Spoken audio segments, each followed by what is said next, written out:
So ito yung ano natin, Microsoft Access. So walang laman. So punta tayo dun sa Eclipse para lagyan natin. Then ito yung code natin. Then punta tayo dito, run natin.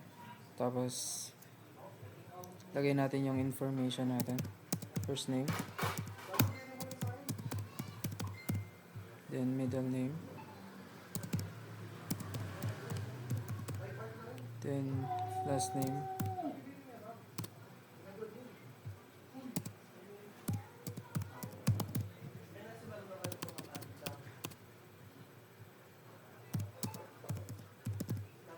Then mail.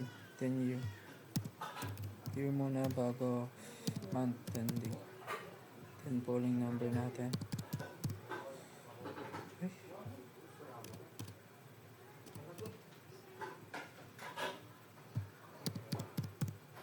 Then contact number.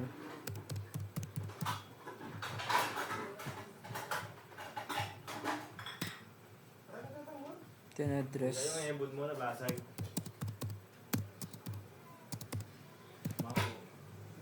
Then yan, program natin, bills ID, then add natin. Then punta tayo sa access. So X muna natin to. Restart natin, tapos punta tayo dito.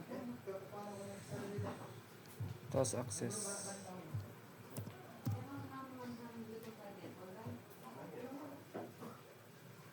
Then register. Then student. Yun. That's all. Thank you.